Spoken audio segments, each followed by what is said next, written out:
میر جعفر نہ صرف ایک نام بلکہ دنیا کی تاریخ پہ ایک بدنما تھا۔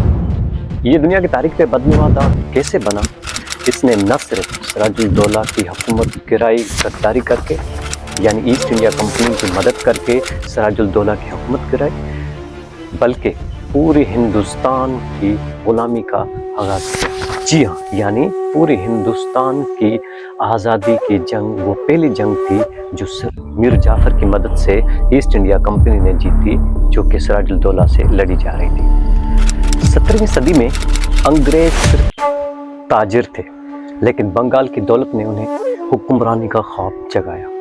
ایسٹ انڈیا کمپنی آہستہ آہستہ طاقتور ہو رہی تھی اور اپنی طاقت جمع کر رہی تھی، اور بنگال ہندوستان کے سب سے امیر ترین ریاست تھی۔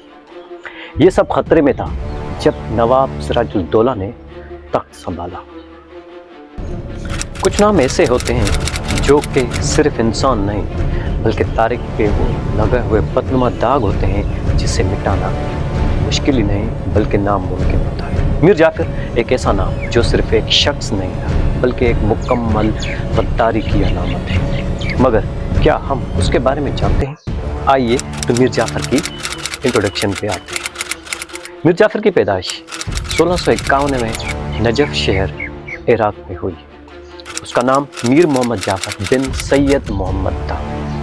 خاندان شیعہ سادات، بعد میں وہ دلی اور بنگال میں آئے۔ ابتدائی فوجی تربیت انہوں نے مغل بادشاہوں کے انڈر میں رہ کر کی۔ اس کے بعد اس نے بنگال کے نواب میر علی وردی خان کی فوج جوائن کر لی۔ کہا یہ جاتا ہے کہ میر علی وردی خان نے اسے اپنا داماد بنا دیا، لیکن اس کی اقتدار کی ہوس نے اس کی ایمانداری، وفاداری اور رشتہ داریاں سب کو پیچھے چھوڑ دیا۔ 1756 میں جب میر علی وردی خان کے انتقال ہوا تو نواب سراج الدولہ نے تخت سنبھالا۔ تب یہ بنگال سارا ہی خطرے میں تھا، کیونکہ جب سراج الدولہ نے اقتدار سنبھالا تو وہ بالکل ہی نوعمر نوجوان تھا۔ اس کے بعد اسے بڑا ہی فکر تھا کہ ایسٹ انڈیا کمپنی اپنی طاقت جمع کر رہی ہے اور وہ اس خطے میں حکومت چاہتی ہے۔ اس لیے نواب سراج الدولہ نے انگریزوں کو پیغام بھجوایا کہ آپ اپنے قلعے بندیاں بند کر دیں، لیکن ایسٹ انڈیا کمپنی اس قلعے بندیوں سے باز نہیں۔ پھر جون 1756 میں میر سراج الدولہ نے اور کلکتہ میں ان کے قلعوں پر حملہ کر دیا، 30,000 فوجیوں کے ساتھ حملہ کر دیا، اور یہ بلیک ہول آف کلکتہ کی سبب بھی بنا۔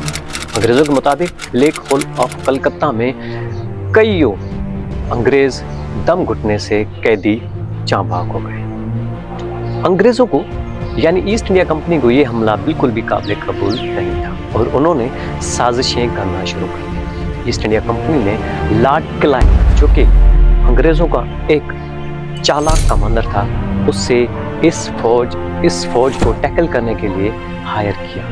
اس نے میر جعفر اور اس وقت کے خزانچی یعنی جگت سیٹھ سے خفیہ ملاقاتیں کی اور باقاعدہ 4 جون 1757 کو ایک باقاعدہ تحریری معاہدہ ہوا، جس میں پہلا شرط یہ تھا کہ جب بھی سراج الدولہ کو شکست ہوگی تو میر جعفر اگلا بنگال کا نواب ہوگا۔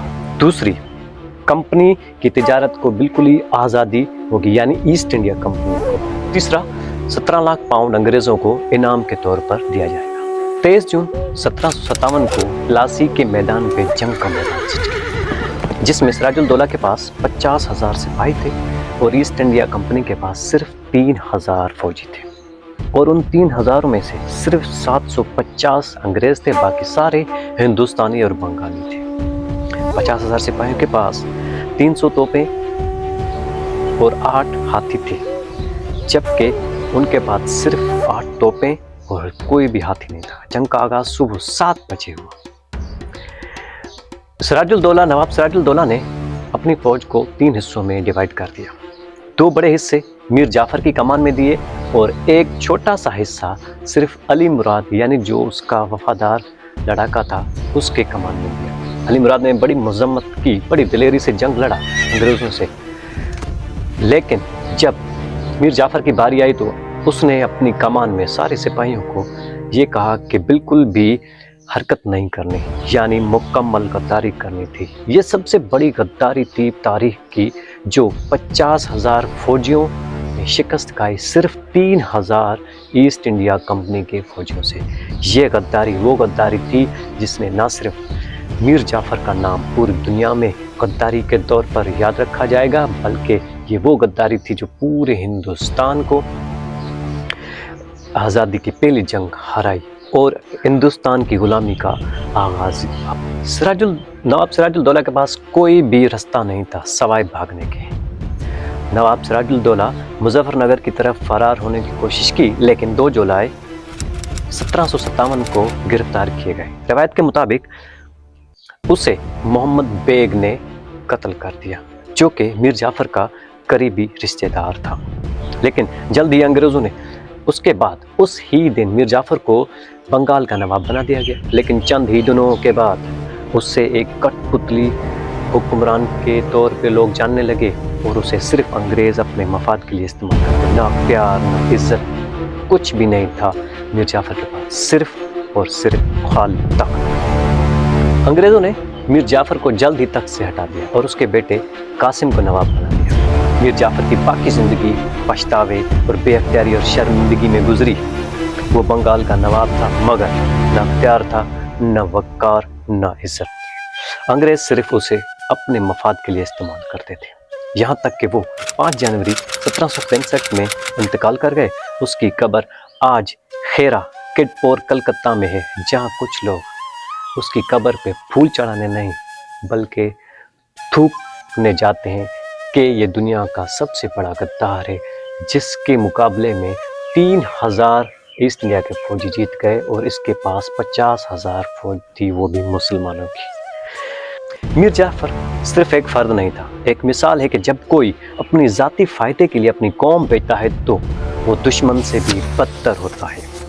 آج بھی تاریخ ہمیں چیخ چیخ کر بتاتی ہے کہ خطرہ ہمیشہ باہر سے نہیں، اندرونی غداروں سے ہوتا ہے۔